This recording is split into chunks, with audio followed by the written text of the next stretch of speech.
Everybody, it's Bizzy from Busy Living Sober. Busy Living Sober. It's episode 188. Oh, and you got me solo today. It's like Busy's Living Sober solo during COVID-19, episode 188. And feelings aren't facts. And these times are tough.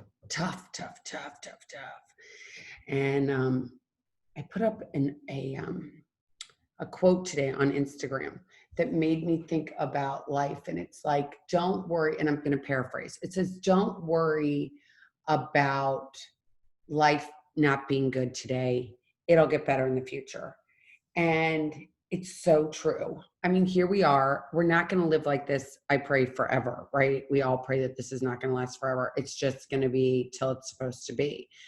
But how do we live in these feelings that we're like, crazy? At least, how do I do it? And how do I not encompass one bad thing and make it into the entire day being bad? I want to do, like, I'm going to feel something and I know it's not great, but then I'm going to go on and try and have a better day. So that's what our goal is here. That's what I want to talk about today, and getting out of ourselves. So how do I get out of myself and not ruin my day? Well, one of the things I do, hence I'm sitting here, is I paint, like my birds. I have birds all around the house that I paint. So I paint birds, and when I'm painting, I'm not thinking. I needlepoint. And when I'm needlepointing, I'm not thinking. I go swimming. When I'm swimming, I'm not thinking. I go for a walk. When I'm walking, I don't think. It's making sure that we don't think. One of the things I think is really important is talking to somebody.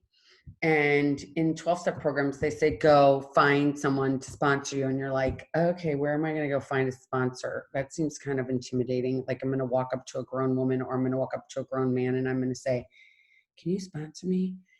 And then you don't even really know the person, right? And then you get involved into a relationship with that person that's supposed to be sponsoring you. And you actually, at the end of the day, after realizing you're getting to know them for a little while, you're like, this person really isn't for me. And what am I supposed to do? Fire them?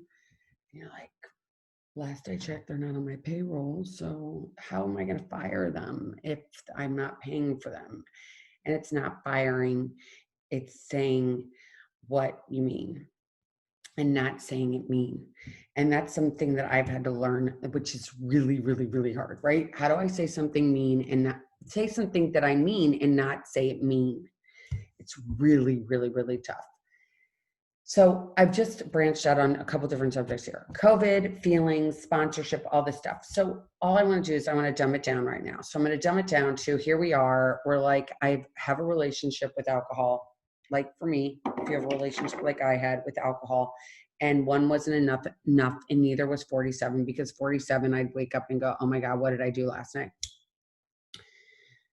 And going, okay, I need help. And what am I going to do when I need help? Well, when I need help, I've got to reach out to somebody, right? As hard as that is. And it's hard to get honest with people. It's hard to be like, okay, I'm not okay. Saying to somebody, I'm not okay. And I think, especially during these times, it's like a lot of us are going through a lot, sitting in our houses like for 24 hours a day for 6 months and looking at the same four walls is making a lot of us crazy, right? So, and then realizing, oh, I've been drinking too much, or realizing that I've been in recovery for a long time and now here I am and all I'm thinking about is myself too. And that doesn't feel good. So here we all are meeting on the same plateau. We are all sitting in our homes, dealing with COVID, dealing with feelings, and being like, this is just too much. What am I going to do? So I gave you some ideas of how you can lose yourself, and then finding somebody to talk to. I don't know if the label sponsor is so great all the time. There's also this thing called a fellow traveler. I like that. I like that actually better than sponsorship. But finding somebody, whoever it is, if it's your mom, if it's your cousin, if it's your sister, if it's your brother, if it's your next door neighbor, if it's the lady you met in the grocery store, if it's the lady you play tennis with, it's the lady you see walking when you go walk your dog. whoever it is that you find that you have a relationship with, that you can be your authentic self, finding that relationship is really important, because I think, for myself at least, having someone that isn't going to judge me is so important, because I judge myself so much, right? I judge myself. I'm like, oh my gosh, like, look at my hair, look at how bad it looks, or look at my painting. Isn't that bird kind of crazy looking? I shouldn't be painting. I shouldn't show anybody what I'm painting. But the reality is, having somebody there that says, I love your paintings. They're happy. They're like you. They're kind of bouncy and funny, and they're kind of like you. And I'm like, wow, okay. It's somebody who's like that. I don't want somebody that I'm going to say, here's your painting, and and the person's going to critique it and tell me what they don't like and what they do like, because that always ends up hurting my feelings.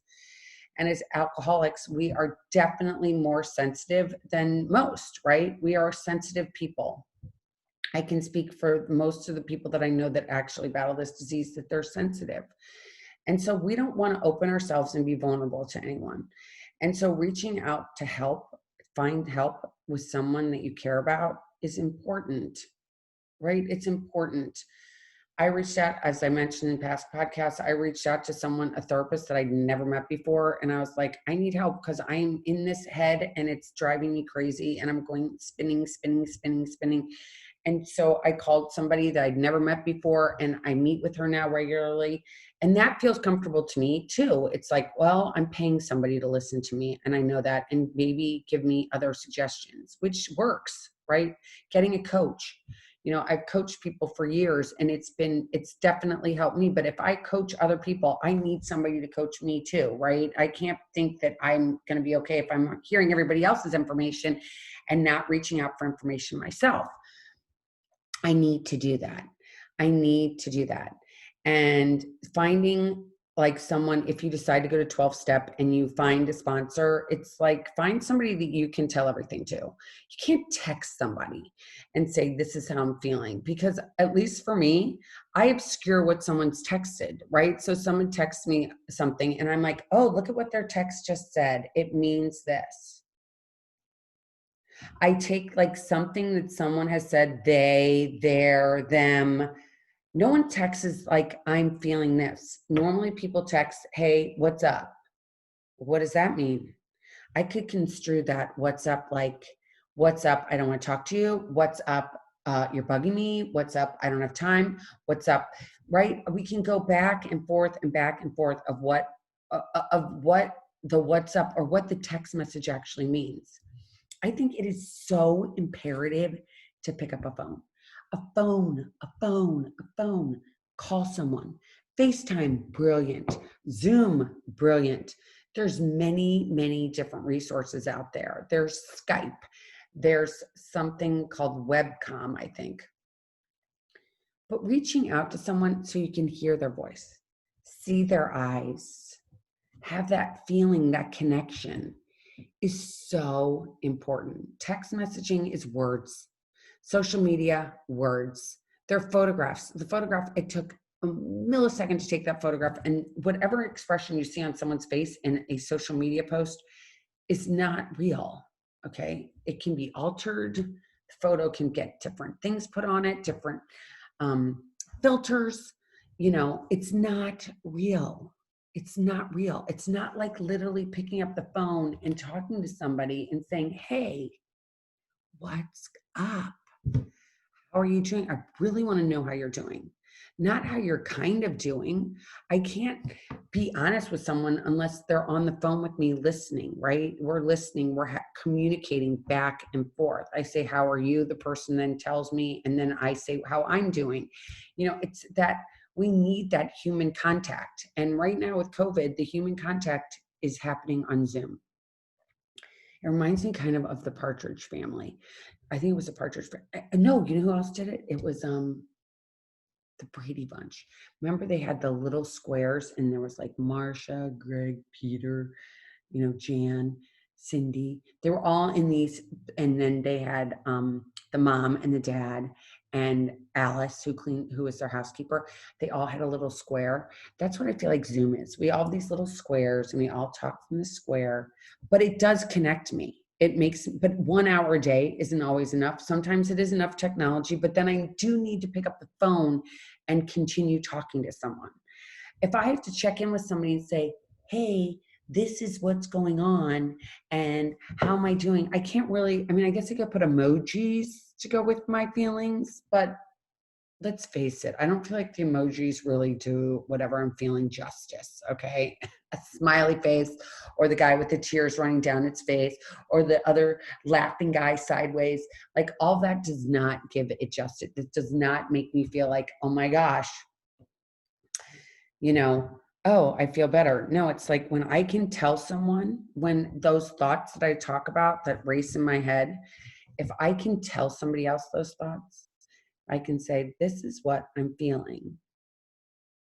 Then it's left my brain, put on the other person, and I don't have to carry it anymore. It's like the hot potato, right? Like I'm holding the hot potato and I'm handing it to somebody else, and I'm like, here's all this crazy stuff I've been thinking about. I'm just going to tell you about it. And now I don't have to think about it anymore.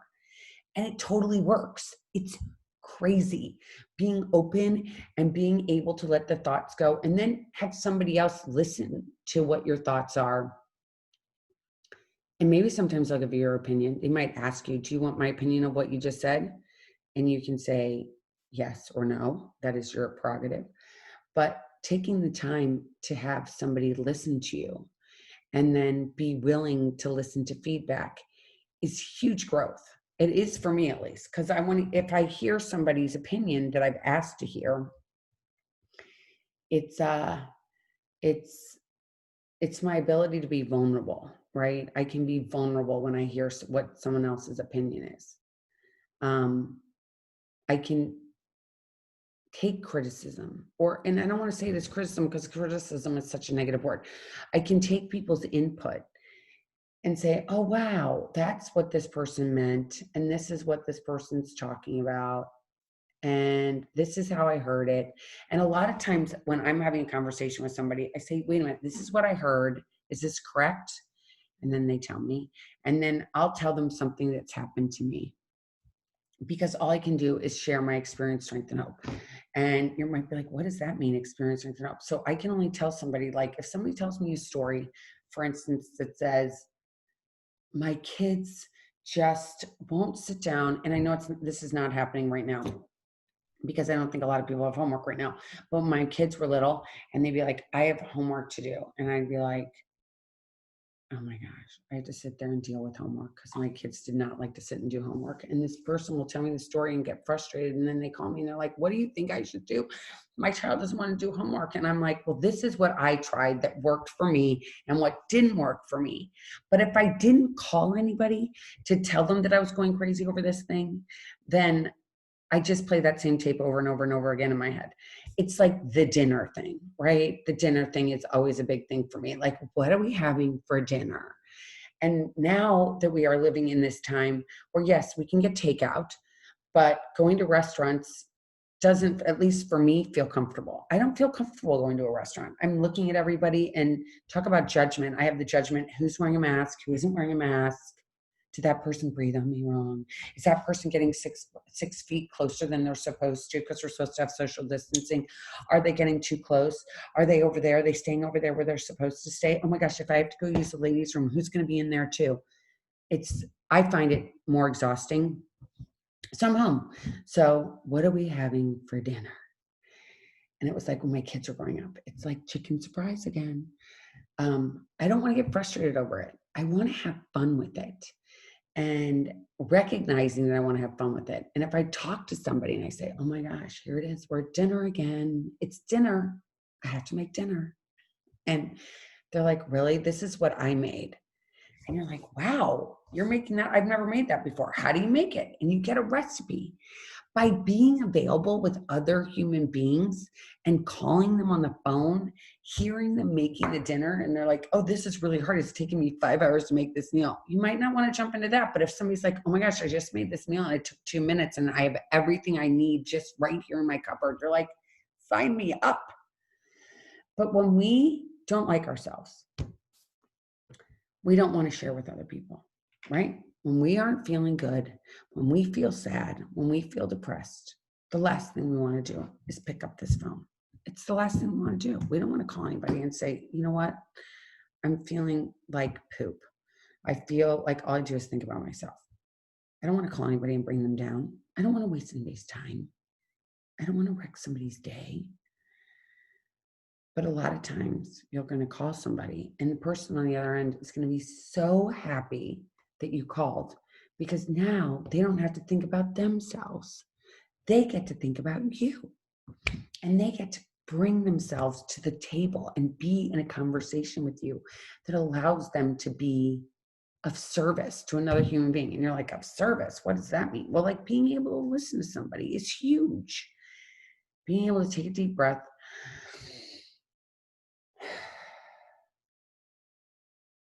and listen to somebody.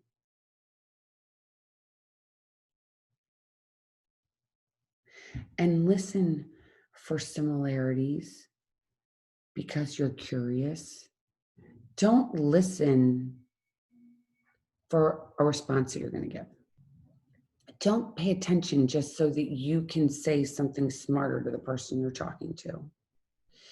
If you're present in the moment of the conversations, you can really hear someone. You can hear someone. You can hear if somebody feels joy. You can hear if somebody's hurting. You can hear if somebody just needs somebody to just listen and dump on. You know, I had a woman that helped me for a long time. I mean, I swear 10 years. She was in my life for 10 years. She's still in my life today.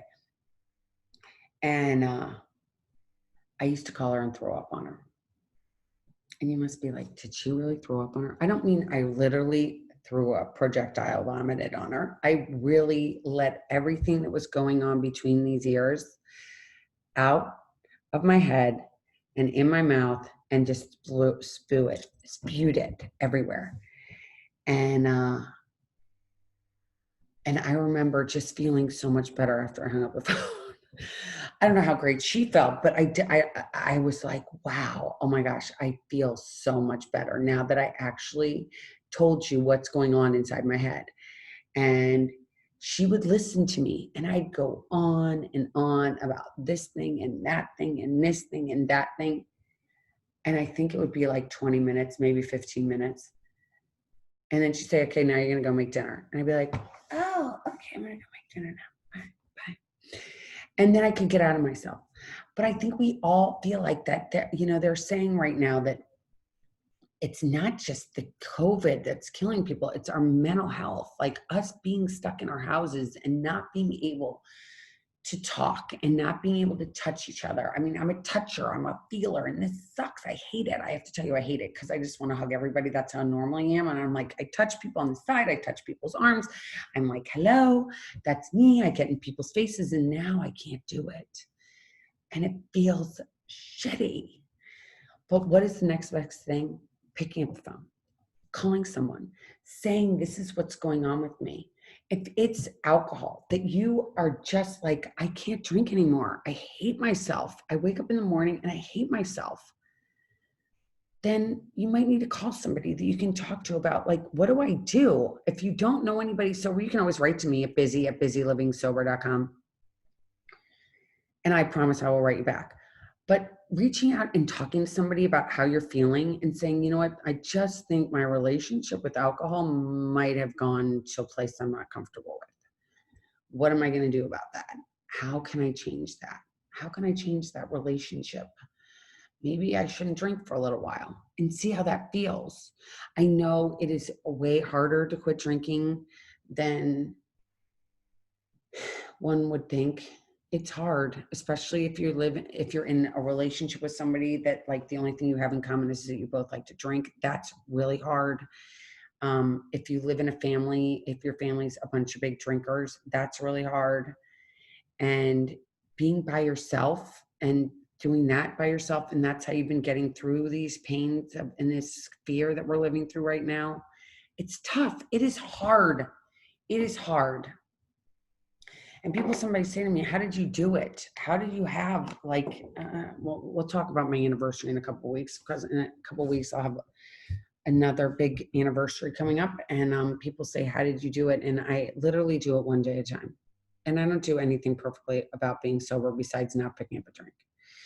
I I I do a lot of things that are wrong. I have a big mouth and I sometimes don't know how to shut it. And when I was talking about, the say something that you mean and not saying it mean has taken a long time. It's still, with many years of not picking up a drink, I sometimes just want to say what I mean. And I don't care if it's mean or nice. I'm just going to say it. And especially right now, because I have no filter. I've been sitting in the same house with my husband for 6 months. It's like, boom, love him to death, but it's kind of enough alone time here we've had. And it's finding joy. How do you find joy when you live in this stuff?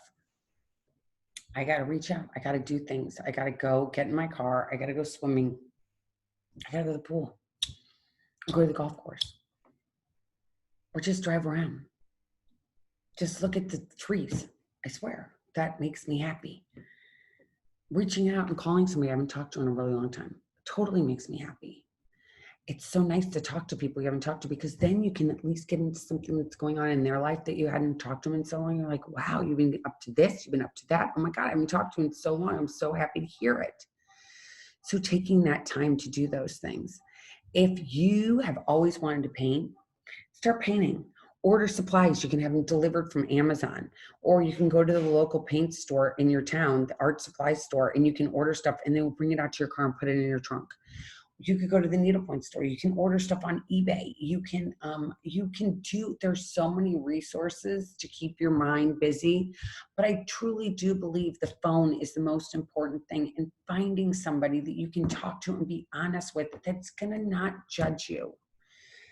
I was talking to somebody this morning and he was telling me that he has this friend that just doesn't want, this friend has not been a very good friend. That's all I'm going to say. The friend hasn't been a good friend. The friend keeps bringing up this embarrassing moment that happened many years ago to this friend of mine.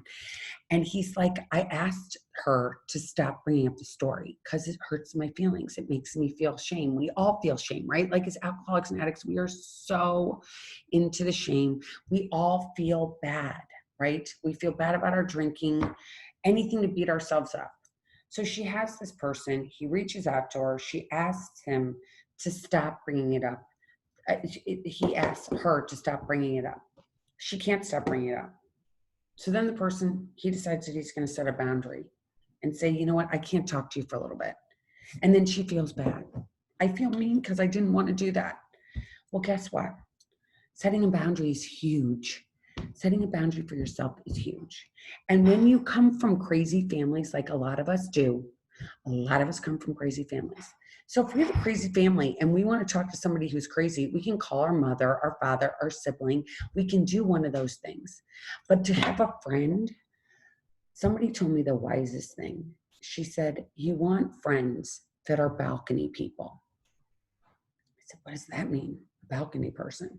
She said, friends that like bring you up, friends that applaud you, friends that make you feel good, that listen to you and don't put you down, friends that think your artwork's awesome, even if it isn't just that great, friends that say, I love you, friends that say you're doing a good job in COVID, even though it's really, really, really hard, friends that say, oh my gosh, you're doing this, you didn't have a drink today, that's freaking awesome. Like 1 day's huge, 1 hour's huge, 1 minute's huge.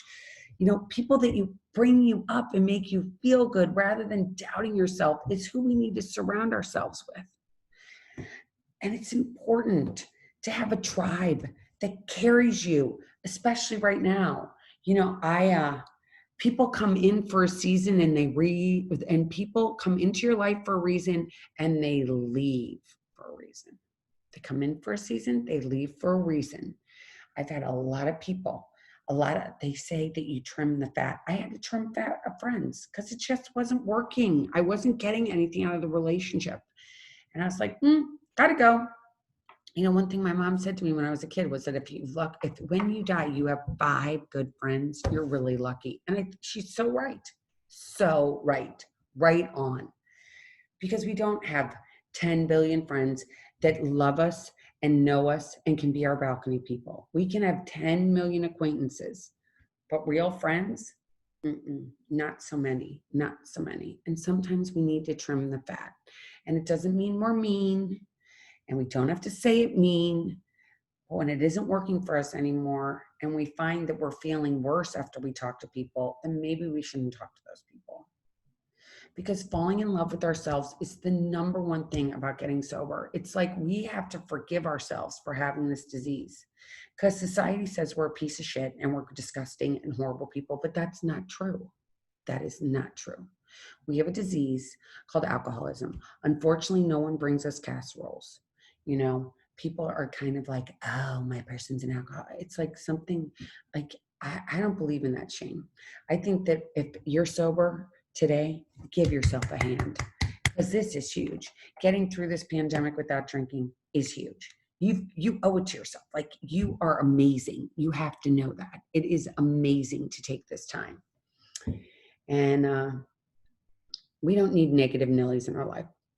If our family members are negative Nellies, that's enough, because they're our family, so we have to deal with them. But friends, no. You got to be like awesome to be in my little friend group and like make me feel like at least be there to, I want to listen to you and you can listen to me. And we bring each other up. We don't bring each other down. We're there to hold each other up and love each other, not bring each other down. So that's very important. And I want to end with this today. I ranted and raved by myself. I was on here all alone. I didn't bring anybody on. I was on here just busy by herself. And I want to tell you a couple things. One thing is, I'm going to start asking this question to all of the people that I have, the guests that I have on Thursdays. You know, Thursday, I always have a guest. And by the grace of God, these people write to me and want to come on. But my one question that I want to ask them and that I want to ask you is, how do you stay busy living sober? What do you do? What do you do to stay busy living sober? What is it that you do? I'm going to just show you a couple more things. Like, I did this. I just love this. I painted this. So I painted this lemon. I did 5 of them. None of them are great, but they're okay. I like them. I spent my time doing them. You know, I did another one right here. I'm staying busy living sober. I'm painting. What is that? The ocean or something? I don't know. It doesn't matter. It keeps me busy. It keeps me out of thinking thoughts. It keeps me out of that yucky, yucky, yucky spinny thing in my head that spins these same things over and over again, and nothing gets changed. So if my message is for you today, pick up the phone. Don't be alone. Find your balcony people. Find your balcony people. We're out there. Find people that will listen and not judge you and love you. And get busy living sober, doing whatever you're doing. If it's going to be painting, if it's going to be making gourmet meals for your family, if it's doing laundry, if it's going running, if it's doing a Pilates class, doing I have to tell you this. I also forgot one thing I'm busy living sober doing is I'm doing this yoga with Adrienne on YouTube. It's awesome. I go do her thing. That's fun. I do yoga and I don't do it well, but I'm by myself. And if my dogs don't like it, I guess they haven't really said anything. So that's what I've been doing. I'm getting busy living sober, painting, doing yoga online, meditating. You know, I'm getting out of here and I pick up the phone as much as I can and I talk to people. And I talk to people and I tell them how I'm feeling so I don't have to feel alone, because nobody should have to feel alone during these times. Now, if you're out there and you feel alone, please reach out to me at Bizzy, Bizzy, at Bizzy, Busy, livingsober.com. You'll find a link in my little description. All right, until next time, everybody, you know what I'm going to say. Keep getting busy living sober. Bye-bye, everybody. Thanks so much for tuning in. And follow me on Facebook, Instagram, my YouTube channel. I'm live on YouTube. Well, I'm not live on YouTube, but this is on YouTube as well. So you can see me and my artwork behind me if you're just listening to me on iTunes or Spotify, or even on my website. All right, guys. Until next time, take care. Bye.